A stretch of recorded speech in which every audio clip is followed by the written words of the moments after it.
Well, here we are at episode 2, um, which is a continuation from episode 1. Uh, the focus in this episode is ages 10 to 18. So I like to just recap one of the reasons why we're going through this is to also help with the story of, the history of what my experience of strength, hope, and courage is. And I hope that, again, we concentrate on the emotions that are being conveyed here and not on the actual situations that I'm talking about. I mean, the situation itself doesn't really matter. In my opinion, what matters is the emotion that's being conveyed through that situation and how we can understand potentially what the construct of an addict is at a young age. So I'm going to start talking about, I guess, grade 10. And this being the last year that I was in elementary school. However, I would like to remind you that I was always a year older than any of the kids that were in my grade because I essentially, had to repeat grade 2. So I was always older than them. Now, also, in that being said, grade 6 was like, in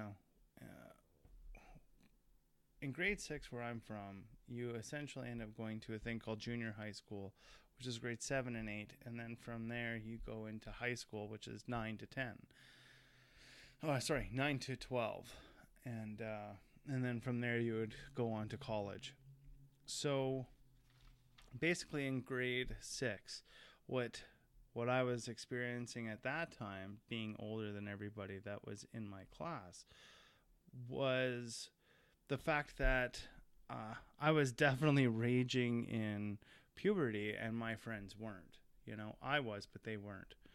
And so one of the things that came to my town that they thought was going to be revolutionary for us was this program called DARE. I don't even remember what the acronym stands for anymore, but what a bunch of bullshit that was. I mean, I remember DARE coming to class, or the police officer who was teaching us this bullshit, saying to us, do you want to be Johnny Straight Edge or do you want to be Big Bad Bobby? Well, let me tell you, I'd rather be Big Bad Bobby, and I knew it right from then. I didn't want anything to do with the straight edge Johnny. Fuck that bullshit. Why the hell would I want to do that? That's not where I want to be. And so, when I was looking, or when they were teaching us this DARE program bullshit, the biggest thing in my mind was, what do these drugs look like? What does pot look like? What does hash look like? What does heroin look like? Fuck, I want to know what heroin looked like. And I also want to know what cocaine looked like. I kept trying to egg the teacher on in my recollection of what is this and what is this and what is that and what does this do to you, But even in saying that, my classmates prior to this whole DARE thing, they were asking me how much drugs were and how did they feel and what would you get out of it. I mean, already at such a young age, I'm experiencing people already accusing me of being a drug addict. I mean, was it predetermined or predestination shit? I don't know. I mean, God or odd. Call it whatever you want. But the fact of the matter is these kids knew already that I was going to be using drugs. I mean, one of the first experiences I ever used drugs was, I don't know if you know what a thing called Afterbite is, but I used to take Afterbite and sniff that shit up my nose. And of course, that's when I started getting some of the cool friends, and I stopped hanging out with the teacher because they wanted to get high with me. How fucked up is that, right? I live in a town that's full of hockey players, and I was not participating in hockey. There was no fucking money for me to play hockey. That wasn't happening. So that's in a nutshell what grade 6 looked like for me. I remember we went on a class trip to the big city of Toronto, and I was looking for dope. I mean, fuck, it's what I wanted. I wanted drugs, you know? And back at the ranch, so to say, I was going through this whole entire process of applying into this demonstration school, being a year into it, not knowing if it's going to happen. I remember at that time, I was given an opportunity to go down to the school and see what it looked like in Belleville. I was fucking blown away. That's where I wanted to be. You know, I did not want to be in that one horse bullshit go nowhere fucking town that I was in. I hated that fucking town. I just hated it. I always knew that there was more than what this town could provide me. And I didn't want to be anywhere in there. So grade 6 for me, I was really like the king of the school at that time. I didn't really have any, I would say, confidence even. And I had a serious lack of self-esteem. What I had accepted was I was a very fucked up individual. I totally accepted that at that moment. And I also realized that I probably wasn't the same as other kids. And I guess that kind of acceptance, I mean, I was already okay with it. I remember stealing my mom's hash when I was in grade 6, smoking that, although I found out it wasn't hash. They were buttons. You know, I don't even think my mom knew it. She probably thought it was hash. And next thing I know, here I was smoking fucking opium that was laced with hash. That's really what that was. And that was one of my first experiences of getting high. And that was a come to Jesus fucking moment, let me tell you. That was one of the best experiences I ever had in my life, because it took away a lot of the pain. And then from there, the summer break happened, and I went to after the summer break, I then went to grade 7, and I was in the final stages in grade 7 to be accepted into that demonstration school called Saganaska. And I remember my homeroom teacher, Mr. Wilson, who's a fantastic guy. And the first day of school with him was him sitting at the front of the class and saying, look it, if I run over your feet, it's going to feel like I chopped him off. See, Mr. Wilson was a quadriplegic. He still had some of his mobility in his arms. But he was, because of where his spine was severed in his neck, he was definitely a quadriplegic. And so, in saying that, here he is explaining what life is for him, and how he won't be able to do some of the things that other teachers would do for their kids except for us. Lo and behold, my librarian, Mr. Livingston, total fuck up that he was, had cocaine and a Mickey of booze in his desk, and we were forever trying to steal that bullshit out of his desk, you know. I was really taken off. My career of addiction had really started. And for whatever reason, fundamentally inside of me, I kind of already knew that I wasn't going to be finishing grade 7 there. It was like I already knew that I was going to be accepted into that demonstration school in Southern Ontario. And lo and behold, I did. I'll never forget what it was like when I was accepted. That was the best day of my life. I realized I was getting out of that one horse bullshit, go nowhere fucking town, you know? I felt like I had a new lease on life. I was breaking free from this bullshit. And how great life would be. I was always, I guess, okay with the fact that I was adventurous. I could handle that. I always liked trying to do new things. However, my attitude defeated me most of the time and was unable to get there. I remember first going into that school because I had went in the middle of the year. So I basically started in semester 2. And the way how this school works is it's only a 2-year program. You're not going to be there for any longer than 2 years. And what is definitely 100% going to happen is you're going to be put into the grade that you're supposed to be in. So they don't really have grades in that school. They just basically say, look, at these are the people that are your age, and that's who you're going to be with. The premise from the teacher is to keep the classroom small. So most of the classrooms are anywhere from 4 to 5 people, and you live in residence from basically Sunday until Thursday, because Friday you're flying home. And then you get home Friday afternoon, and you're there till about Sunday afternoon, and then you go back to school. That's basically how that worked. And I mean, the Ontario government spent a phenomenal fucking amount of money in order to give us learning disabled kids a phenomenal opportunity in order to, you know, learn how to cope with our learning differences and be able to accept our self-confidence. That school was not built for us to learn. I mean, that was a byproduct, in my opinion. The real reason of why we needed that school was because, shit for beans, man. I mean, all of us suffered from low self-esteem. Every kid in that school had been beaten up to a sufficient point where we just couldn't take it anymore. I mean, life fucking sucked. I mean, it's hard I think for somebody to comprehend what I mean by saying it sucked that much. I mean, you know you're intelligent. However, your scholastics do not represent that whatsoever. And so anyways, when I first got to that school, I had to be doubled up with another boy who was in that program. He was kind of from my geographical area in Northern Ontario.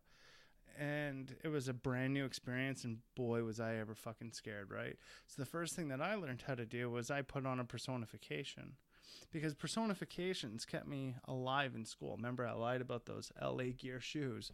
Well, here I was again, not knowing how to be comfortable with myself, and then all of a sudden now being presented into a situation where I have to live and go to school with these people and these counselors who are there basically looking over us over, 24 hours of the day, as well as the teachers being or looking at us while we're in school. I mean, it felt like you were under a microscope. However, it didn't feel like they were being evasive into your life or prying whatsoever. However, I definitely 100% provided bullshit information all of the time, wondering if I would ever get caught. And so here I was in this school, and I didn't feel poor anymore. Why didn't I feel poor anymore? I didn't feel poor anymore because here I was basically going to a boarding school.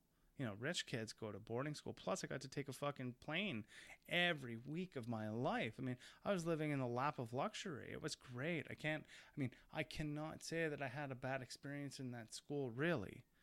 It was probably one of the best learning curves of my life. It allowed me to be in a place where I became independent. I no longer worried about, what my mom was doing or if she's going to be able to get out of bed. Those weren't my problems anymore. My problems that I was faced with was, how am I going to learn today? And am I pissing off my roommate? Those were my big issues at that time. And thank God, look at that. Friday's here already. I get to go home. School was really Monday to Thursday. We never went to school on Sunday. I mean, shit, I didn't get into residence until almost 7:30, 8 o'clock at night, And we were allowed to go to restaurants on our own. We were allowed to do all this stuff. I remember my mom just said to me recently, she said, one of the things that I told her was that she is the one who's really going to have a lot of learning to do, because she's going to have to let go of her little boy in order to give me the advantages of this opportunity that the school could basically provide me. And so I never really ever thought of it in the context of what she's giving up, but now that she says it, I mean, it totally makes sense to me why that would be difficult. I mean, let's face it, I was codependent on her and she was codependent on me. That's just what it was. And as unhealthy as that relationship was, like I said, I loved my mom with all my heart. Back to the first time that I stole my mom's drugs and did them. I never smoked. Like, I ingested her drugs is what I did, right? I mean, I vaguely remember having tinfoil and trying to smoke it with a lighter and all this stuff. But I really didn't know what the hell I was doing. You know, I really didn't know what the hell I was doing. And so fast forward a little bit into that first semester into that demonstration school, and it was a great break. You know, I didn't like the friends that I had going into grade 7 into junior high school. I fucking hated all of them, and I was okay with a new set of friends. I mean, I always felt as if I was an outcast, and all of a sudden going to this school, I came to understand that I'm not a fucking outcast. And I was able to shine, and that was fantastic. I mean, I actually started finding myself kind of. The only thing I never really heeded as a lesson was I didn't have to make shit up to become somebody. I was already me. I just didn't know who the fuck that was. You know, I just didn't know who that was. One of the great things about this school was we had a pool. However, I was so fucking fat that I was way too afraid to take off my shirt and show my man tits or boy tits to any of the other, other kids that were in that school. Again, I was being held back, or I was holding myself back due to a lack of self-confidence. You know, there was just no self-confidence at that time. And, you know, having my own room and basically getting my own life was fantastic. I never thought that could actually happen for me. And taking the plane like we did, I mean, I can't explain how much of a big shot you felt like when that was happening. So the first semester itself was fairly uneventful. It took me about 3 or 4 months just to become comfortable with the situation. But I do remember the first time going into my classroom and realizing that I was around people who were my own age. I wasn't around my classmates who were a year younger than me, you know, and that felt really good at that time. That felt almost as a feeling of acceptance, you know, and that was pretty amazing. So the summertime came, and that was fairly uneventful aside from the fact that I started drinking, and the person that I started drinking with it was my mom, you know, and there was a beer or two here and there, but it wasn't really anything huge. And I was like, I was probably about 13 at the time. Yeah, I was about 13, I guess. And then all of a sudden, I went back to school, and there was this guy, Adam, who was also going to that school. And Adam was a fucking full-on drug addict, boy. And let me tell you, he was badass Billy. You know what I mean? He was the guy in Dare that I wanted to be like. He was the guy that I aspired to be like, because nothing was holding him down. He'd punch you in the face, spit on your mom, tell you to go fuck yourself. And that was the kind of guy that Adam was.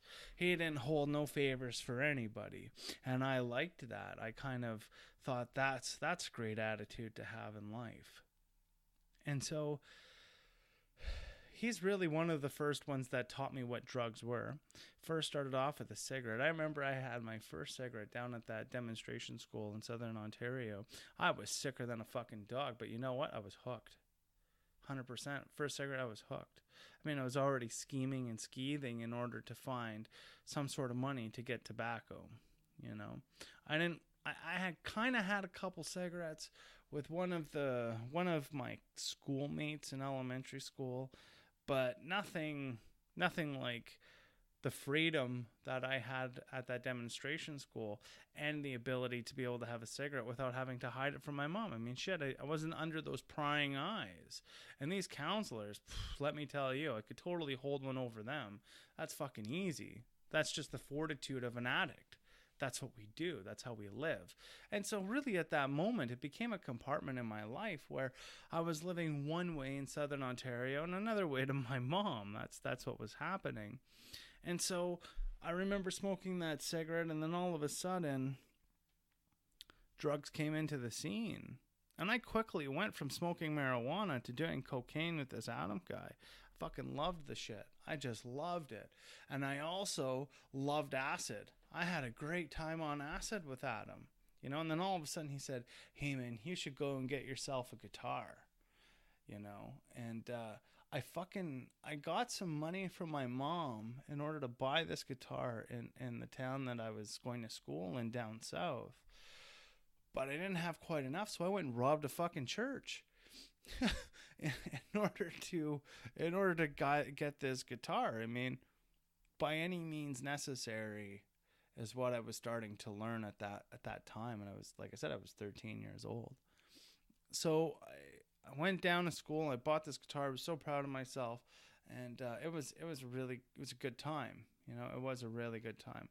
Adam became this male role model that was not Jim, and probably better than what Jim could have been, because Adam was closer to my peer group, and he was also what represented as the rebellious and having fun and living life to the edge. And I loved that shit. I just reveled in it. I mean, he had enough balls to kick you in the face. You know, that's what I loved about Adam. He was a tough prick. Believe you me, he was a tough prick for a kid. Where's Adam today? God only knows. I'm pretty sure that, you know, he's done some jail time, and he's probably living in Northern Ontario. He's probably living in Northern Ontario with some job in a mine. Not saying that that's not a great job, but I mean, shit, he's probably breaking his back is what I'm getting at. So getting high down in that school, the first time I ever really started getting high, I was hooked. I mean, it was the best thing ever in my life. I never thought about the sexual abuse I was going through. My step grandfather was not going to come down to Belleville and fuck with me down there. I didn't have enough time really to go to my grandparents' house and help them with any chores or any of that bullshit over the weekend, because, you know, weekends were just too tight at that time.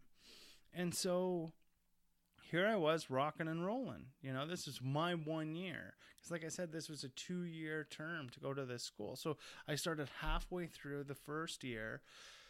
Then I had 1 full year, and then I would have another half a semester, and then I was basically going back to where I came from in order to endure school in that one horse go nowhere motherfucking town up in Northern Ontario. So here I was down in Southern Ontario, getting high with my friends, but I came to understand how intellectually intelligent I was at that time. I started understanding how I can learn. What I need to express here is when I went into that school, my reading and vocabulary was somewhere at JK. My math was nowhere above JK. And my writing didn't even exist. Very quickly, within 6 to 7 months of being at that school, I was grade 10 across the board. You know, that's what that school gave me. And as much as I was fucked up in the school, as much as I was fucked up in the context of being high in school, I still learned quite a bit. And it saved my life. I mean, it allowed me to understand, or it gave me the ability to understand that I am a smart guy, you know. I can put this thing together. And so that was definitely a saving grace at that time. And the counselor, who was my primary counselor, Mr. Weary, I think he's long passed away now, he really tried to be a father figure to me. I think he felt bad for me, but what bothered him about me was how much my bullshitting would get in the way. And he really tried to call me on that bullshit. But the problem was that my self-esteem was so fragile that if he had called bullshit on it, it would have decimated me. That persona was everything I was holding on to, and I had nothing else. All I had was that personification. That's what I was holding on to. So really what I was learning was how to put more air into that ego balloon, so to say, that weighs a fucking lead ton, you know? It's crazy. As good as I felt, I didn't understand the repercussions of what I was doing to myself emotionally at that time. Now, here I was getting high with these guys, and I would get on my pulpit and tell them how they should live their lives and not fuck around. I mean, this Adam guy was just a train wreck running, you know? He was a fucking every day. He was a train wreck. That's just what Adam was. And then there was another guy that hung around with us, and he was just as fucked up. And I mean, the whole lot of us, the whole group of us were. Then all of a sudden, my buddy Derek Henderson, he came into the picture. And when Derek came into the picture, he was an amazing guy. I mean, he was just heart of gold. Him and I were like brothers, you know, we really were. He came from a single parent family. That was his dad and him, and he had some serious shit kicking, but that's his stuff, and I'm not going to, I don't have the privilege of asking Derek if I can dive into his life, and I'm not going to. But what I will say is we were the best high buddies I've ever had in my life. But the other thing that I've come to understand is that really this was the benchmark of many other high friends that were going to become or would become a part of my life in the future, because this is what we do as addicts. You know, we're two peas in a pod, and we always got to find that guy who's just as fucked up as we are so that we can cross those lines together. But then all of a sudden, they're not going to be there when we start crossing lines by ourselves way later on in the future. So anyways, one of the experiences I had was I was in the Timmins airport, and I was flying down to Toronto, and this guy came up to me, one of my friends, and he said, "Hey man, you've ever done acid?" I was like, "Well, shit, of course I have, you know," but I never had, and but I couldn't let him know that, and so this guy gives me some fucking acid in the airport, right? And we're gonna jump on a plane and fly to Toronto. And so as we're getting on this plane, I mean, that shit's kind of hitting me, and we hit fucking turbulence. I'll never forget this. And the guy who gave me this stuff, he's passed out, and he had this tattoo of a spider on his arm. And I swore to God that motherfucking thing was laying eggs in his wrist, and so did he. And he's scratching it, and he'd wake up and start scratching it, and he'd go back to sleep, kind of. I don't know what the fuck was going on in his mind. I think what might have been happening was he was tripping balls so bad that he couldn't keep his eyes open in the plane. So all of a sudden, I'll never forget this, we dropped about 200 feet straight down. And when we dropped, everybody's like, not me. What did I say? We're all gonna fucking die. You know, and so people are looking at me, and then we shot up in the air like a bottle rocket, and everybody's freaking out, and it feels like the wings are gonna fall off because they're just made out of fucking duct tape or whatever the hell they're made out of. And I kept telling people, I said, you better pray, better start saying your prayers, because we're all going to hell now. And I was just tripping out. I mean, the stewardess, her face was turning into like one of those wavy mirrors, and I was looking for my own reflection out of her face. How fucked up, right? So anyways, we land in Toronto Pearson Airport, And my buddy says to me, hey, are you still high? I'm like, no. No, I don't think I am. And he says to me, do you want some more? Well, fucking A, I do, of course. I always want more. Why the hell would I not want more, right? And so here he is. He gives me another hit. But see, what I didn't understand was this liquid acid was a 7-hour trip pretty much on each hit, and it was fucking peaks and valleys. And I was really sitting in a valley. So now I've got 14 hours worth of fucking tripping to do, and I'm totally unaware of this. So in Toronto, we have to go and get our bags, jump on a bus, and the bus drives us from Toronto all the way over to Belleville. So here I am on the 401 going to Belleville, just fucking tripping balls, man. I started seeing things that I was questioning whether it existed or not, if it was really happening. So then all of a sudden, my buddy, the same guy who's given me this acid, he says to me, he goes, shit, man, you don't look so good. Do you want something to balance you out?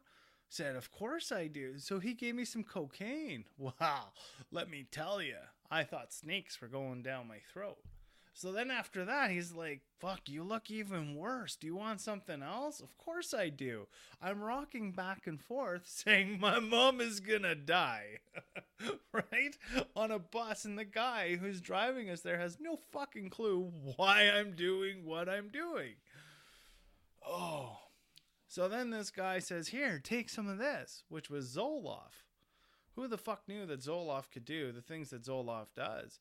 Finally, we stopped in a town called Port Hope because I couldn't take it anymore, and I, lied and said that I had to take a piss. And here I am in the bathroom trying to blow all of this nose out of my, I'm trying to blow all of this dope out of my nose.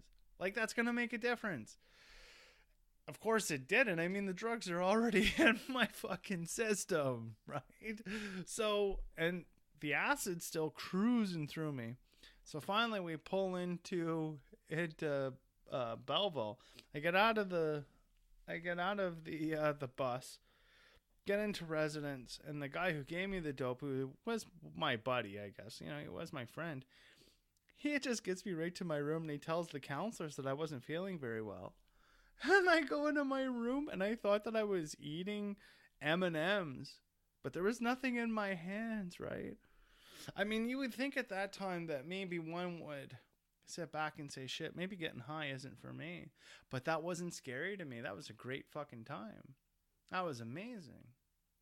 The part about my mom dying, fuck, that was just, we hit the ditch a little bit,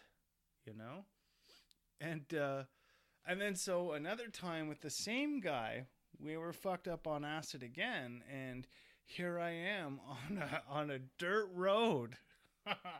I'm on a dirt road, and we're going back to town, and it starts snowing, and it's dark at night, and I thought we were in fucking Star Wars, man. All the bumps and shit from the dirt road and the corduroyness of it, I thought that was the snowflakes that were fucking meteoroids hitting the fucking car, right? I thought that that was the trip, and still to this day, I think about that as an acid flashback, and it kind of fucks me up. So here I am in this school going through this with my buddy Derek, and we're getting all fucked up, and this guy who's feeding us drugs, all of a sudden the guy who's feeding us drugs gets caught with drugs in his room. Could you imagine? I mean, we're sitting in this school that the Ontario government pays for, gives us residence, and we're drug trafficking in the school. How fucking great of us, right? Like, is there anything sacred in life? Not to an addict. I can assure you of that. So drugs were great.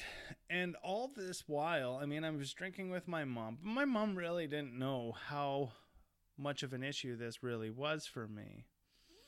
And so I was home one Sunday, and on Sundays we used to go to one of my aunt's houses for Sunday dinner. And this was a long weekend I was on, so I was due to fly out. I think it was on a Monday or some bullshit.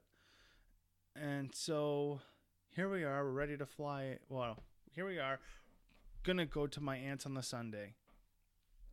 And I showed up at my mom's house drunk and stoned. I mean, I wasn't stoned a little bit. I was fucking stoned a lot. I was drunk on peach schnapps and I was high on hash. Now, prior to this, I had drank with my mom already. I had drank a significant amount with my mom already up to this point.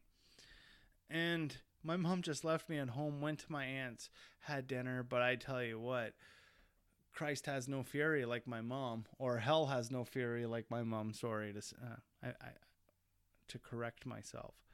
And my mom kicked the fuck out of me. You know, she was pretty upset with me.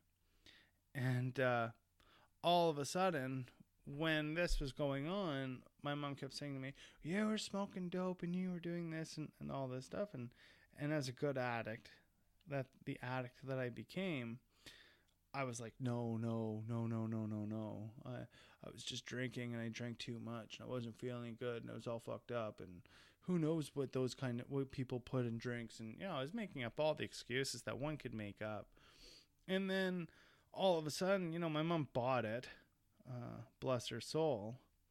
And the other piece that was great about flying at this point was I had enough Aeroplan miles that I could get into the Elite Lounge. Well, shit, did you know that in the Elite Lounge it's free alcohol? Fucking A. And there's no bartender. There's no bartender to ID you or stop you from drinking any of it. Shit's just open. Imagine that for a young and up-and-coming 14-year-old alcoholic addict. It's fucking great. Best thing in the world. I loved Aeroplan. So realizing that my 2 years was coming to an end by the end of this year. So this would be semesters 2 and 3 at that demonstration school. I started getting some serious anxiety, and I was afraid it was all going to be over. You know, I was really afraid that having to go back to, you know, that bullshit one horse, no good fucking town and having to go back to high school there. You know, already in my head, I was trying to plot a way to be able to stay in Belleville and finish out high school there. I really wanted that to happen. However, it didn't seem like that was going to happen at the time. And so here I was as an addict trying to utilize that fortitude to stay there. And it just wasn't going to happen. So the summer came about and my mom was now, you know, she got past her postpartum, so to say, of me leaving. And she started getting, drinking and so on and so forth and dating guys at this time. And she was going to like a shithole, a worse town than what I was in, just outside of where I was at, to basically, you know, not shit where you eat is what my mom was doing. And that summer it was seriously, you know, I was dealing with some serious personal issues in the construct of what am I going to do when I have to go back to this town and reintegrate. So I tried to meet friends and tried to be, you know, with the kids who were getting high in the town that I was in, but it just didn't really, you know, pan out for me really. And my mom was spending more and more time away. All of my friends at this point, because the kids that go to that demonstration school were all from all over the province. So my friends are like everywhere in the province. I pretty much knew somebody in every town. And that was pretty revolutionary for me.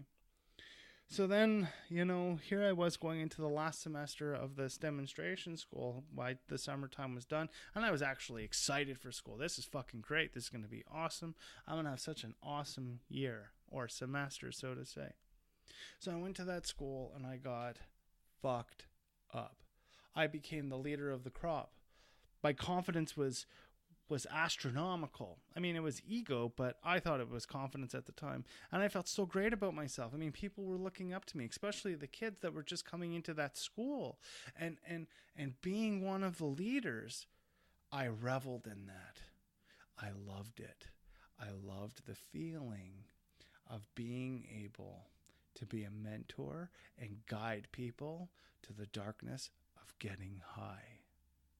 I loved it. So all of a sudden, here I am in this school with almost megalomania. And I was okay with being that way, you know? It didn't feel too bad for me. Now, I started getting serious anxiety, like I said, because I had to go back to that school and start reintegrating. And that high school that I had to go to had something like 1,600 kids, and it was going to be a normal setting. And, you know, the only ambition I had in life was who could roll the best joint and who could drink the most dope, because already my identity and my ego started falling on the idea of who can do the most, who is the most extreme ever. And that was the benchmark I wanted to be at all the time. I wanted to be the drunkest. I wanted to be the guy who could drink the most. I wanted to be the guy who could smoke the most. I wanted to be the guy who had a fucking needle in his arm. That's who I wanted to be at the age of 14. That's who I wanted to be.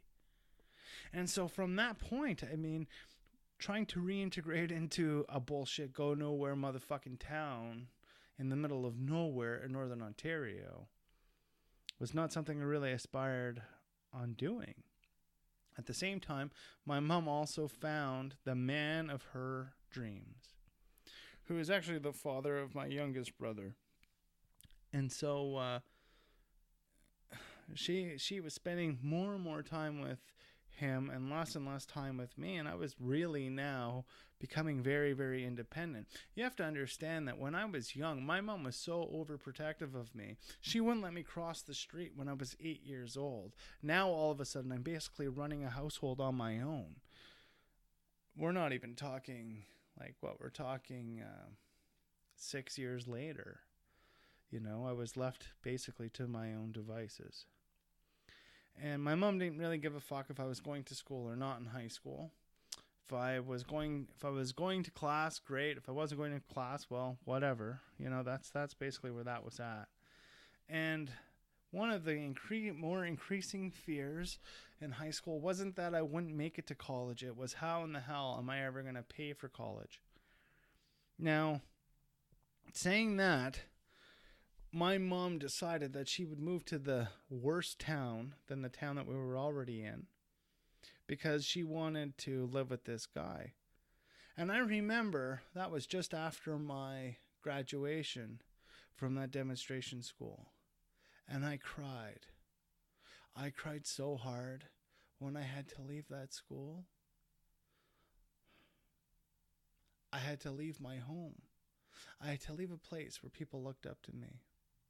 I had to go back and be in the cold Northern Ontario. That, to me, did not seem fair. I didn't like that proposal whatsoever. I hated it. And I hated everything that could ever have came from that one horse fucking town. I hated it. That graduation, I felt, was like the worst thing ever. And I made a resolution at that moment that I would somehow live in Southern Ontario again. Because who the fuck ever wants to live in Northern Ontario? So here I am, settled back into that town in Northern Ontario.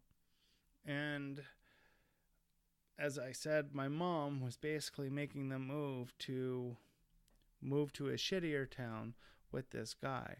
Well, the issue for me was the town that my mom was basically going to educationally wouldn't have been great for me. As much as I wasn't really participating in school, I still kind of valued that I needed to be able to manipulate that fucking school in order to get through it. And I mean, I was now having to live a life where I had to hide everything. I think that was one of the biggest things that I had a difficulty leaving when I left that demonstration school was I couldn't be as open about my drug habits anymore. I had to hide them from my mom. And my mom is one of the best detectives I've ever met in my life. And believe you me, later on in my story, I've met some pretty good fucking detectives in my life. And they never got one over on me. I mean, eventually they did. But some of the best never really screwed me. Got me, right? So here I was back in that Northern Ontario town, trying to figure this out and get drugs. I mean, my allowance was next to nil, and I wasn't there because my mom used to give me money when I would go down south, and now there was no need for it. By this time, though, my mom did know that I was smoking cigarettes. And you'd think, here's my mom drinking with me. One of the hardest things I ever had to tell my mom was that I smoked cigarettes. And she fucking killed me for it, raked me over the coals for that shit, boy. Yeah, it was brutal. My mom was very, very upset with me when she found out that I smoked cigarettes. And so, here I was trying to get my way through this last semester, reintegrating into my hometown, so to say, and struggling. I mean, I was really struggling with this. And my mom was off dating men and doing her thing, and then all of a sudden that summer comes, and Jesus crying out loud, it was just like my younger days. This summer was the summer of beaches and beach balls and sun and lakes and throwing carefree abandon to the summer sky. Because all of a sudden at this age, my mom didn't really have a curfew for me anymore. It didn't matter. I mean, I was pretty independent by this point. I was living on my own in Southern Ontario. And on top of it, I mean, I always seemed to have money because I was doing whatever I had to do in order to make money. I mean, sure, I worked at a golf course and washed dishes, but shit, I was making way better money than what one would do at a golf course. And a lot of that was due to supplementary funds from selling drugs. And so I realized at that moment that selling drugs could definitely afford me a habit that I liked, which was illicit drugs. I loved the shit. I just loved it. Then all of a sudden, that summer was, like I said, fantastic. But of course, every good summer comes fall. But in that summer, I met some fantastic girls. But because I was so overweight, I mean, I wanted to fuck them, but they didn't want anything to do with me, really. And this kind of hit my ego and damaged my pride. Definitely my self-esteem and self-worth were diminished, but I still kind of carried that confidence that I had from that demonstration school. Now, my mom finally moved to that horseshit bullshit town that was smaller than the one that I was living in. And I tried to make the best of it that I could in the town that I was in, living in my mom's place with subsidized housing. I can tell you this, I totally shit the bed and I fucked it all up. And I had no choice but to move to where my mom was. I mean, it was a very difficult decision for me to make. It sucked. I hated having to put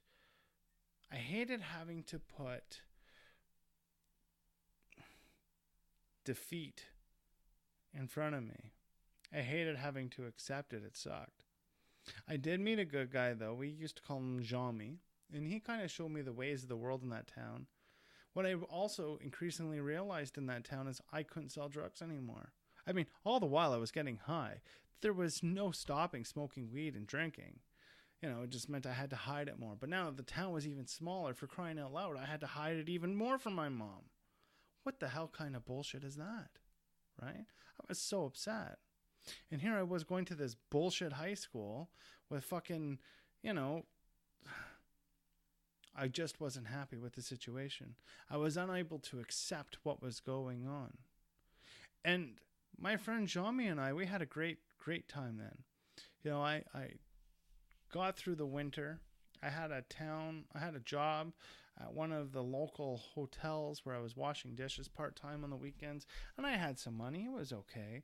And then all of a sudden, me and Jean-Mi, the summertime came, And we started going to lakes and fishing and so on and so forth. And that was really living up in Northern Ontario, if there was anything that was great about it or anything that I kind of liked about it, it was like living like Lewis and Clark. You could go down to the local river right there downtown, wherever the fuck you were, and throw a line in the water and catch your dinner.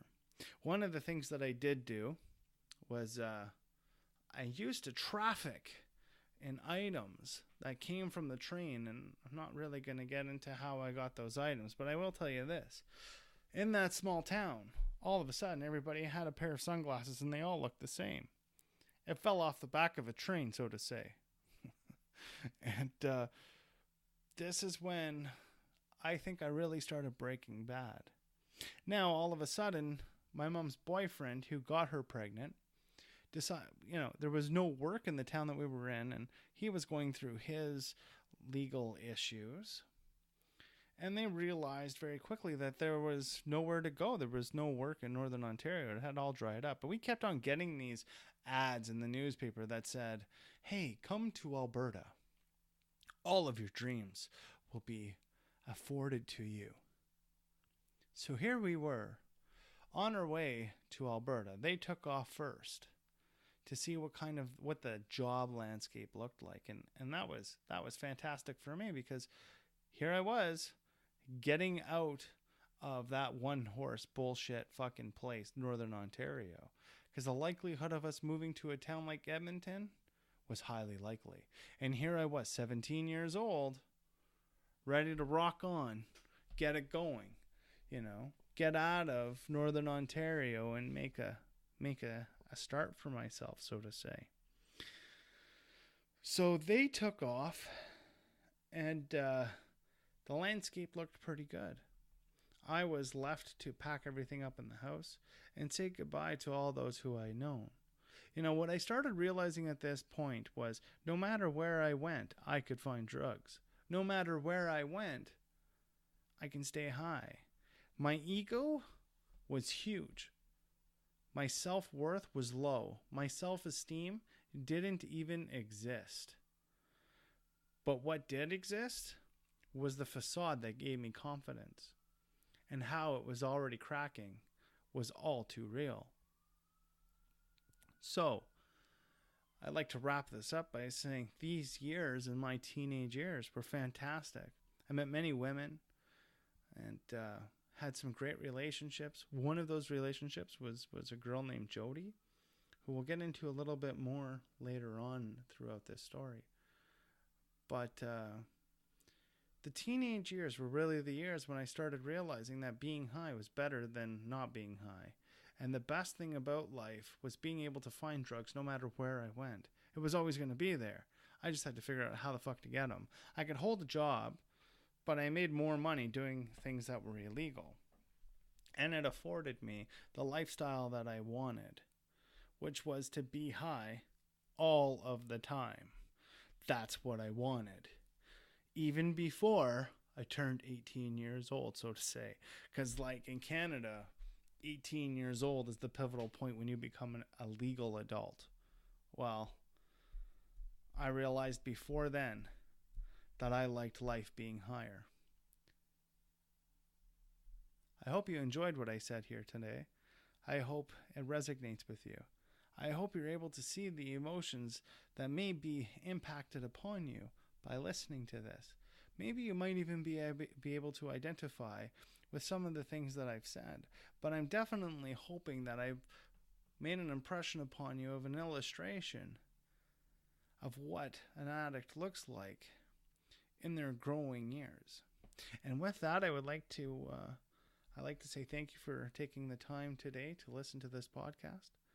And I also like to thank you and hope that you will continue on this journey with me. Once again, thank you, and we'll talk to you soon. Bye for now.